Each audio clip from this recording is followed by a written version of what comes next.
Part 4. You will hear part of a lecture on the early history of keeping clean. First, you have some time to look at questions 31 to 40.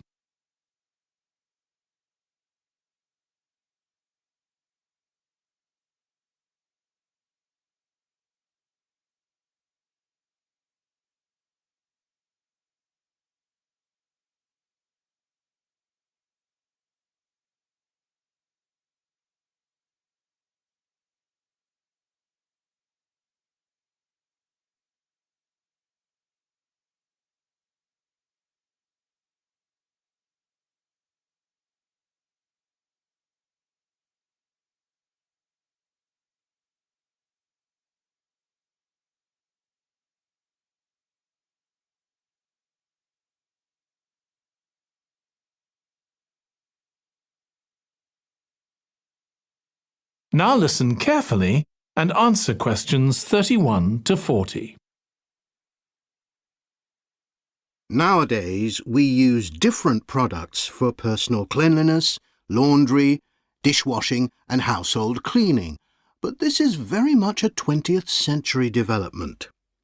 The origins of cleanliness date back to prehistoric times.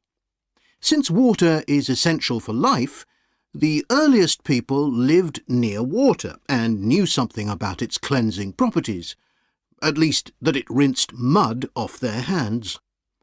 During the excavation of ancient Babylon, evidence was found that soap making was known as early as 2800 BC. Archaeologists discovered cylinders made of clay, with inscriptions on them saying that fats were boiled with ashes. This is a method of making soap, though there's no reference to the purpose of this material. The early Greeks bathed for aesthetic reasons and apparently didn't use soap. Instead, they cleaned their bodies with blocks of sand, pumice and ashes, then anointed themselves with oil and scraped off the oil and dirt with a metal instrument known as a strigil. They also used oil mixed with ashes. Clothes were washed without soap in streams.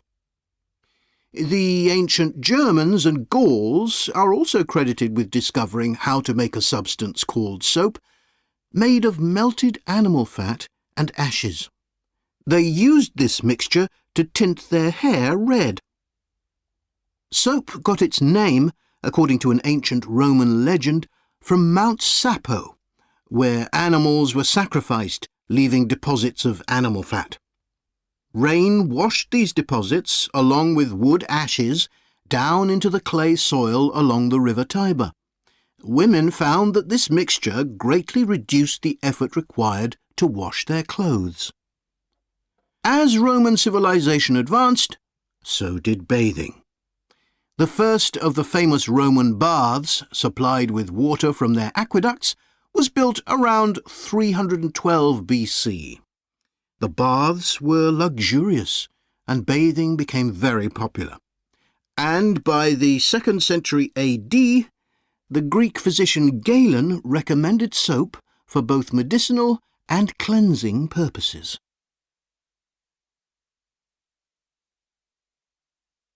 After the fall of Rome in 467 AD, and the resulting decline in bathing habits, much of Europe felt the impact of filth on public health. This lack of personal cleanliness and related unsanitary living conditions were major factors in the outbreaks of disease in the Middle Ages, and especially the Black Death of the 14th century. Nevertheless, soap-making became an established craft in Europe, and associations of soap makers guarded their trade secrets closely. Vegetable and animal oils were used with ashes of plants, along with perfume, apparently for the first time. Gradually, more varieties of soap became available for shaving and shampooing, as well as bathing and laundering. A major step toward large-scale commercial soap making occurred in 1791, when a French chemist, Nicolas Leblanc, patented a process for turning salt into soda ash, or sodium carbonate. Soda ash is the alkali obtained from ashes that combines with fat to form soap. The Leblanc process yielded quantities of good quality, inexpensive soda ash. Modern soap making was born some 20 years later, in the early 19th century, with the discovery by Michel Eugène Chevreul, another French chemist, of the chemical nature and relationship of fats, glycerine, and fatty acids. His studies established the basis for both fat and soap chemistry, and soap making became a science.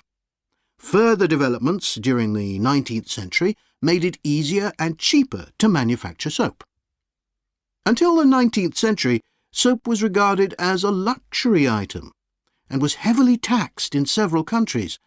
As it became more readily available, it became an everyday necessity, a development that was reinforced when the high tax was removed. Soap was then something ordinary people could afford, and cleanliness standards improved. With this widespread use came the development of milder soaps for bathing and soaps for use in the washing machines that were available to consumers by the turn of the 20th century. That is the end of Part 4. You now have 1 minute to check your answers to Part 4.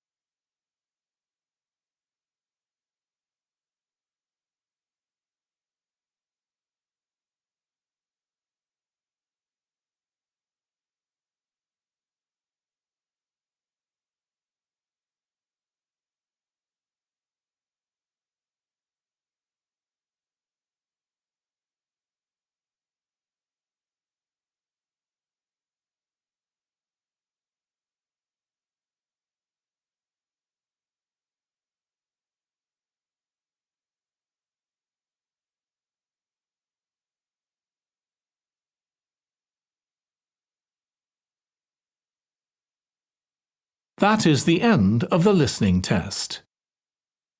In the IELTS test, you would now have 10 minutes to transfer your answers to the answer sheet.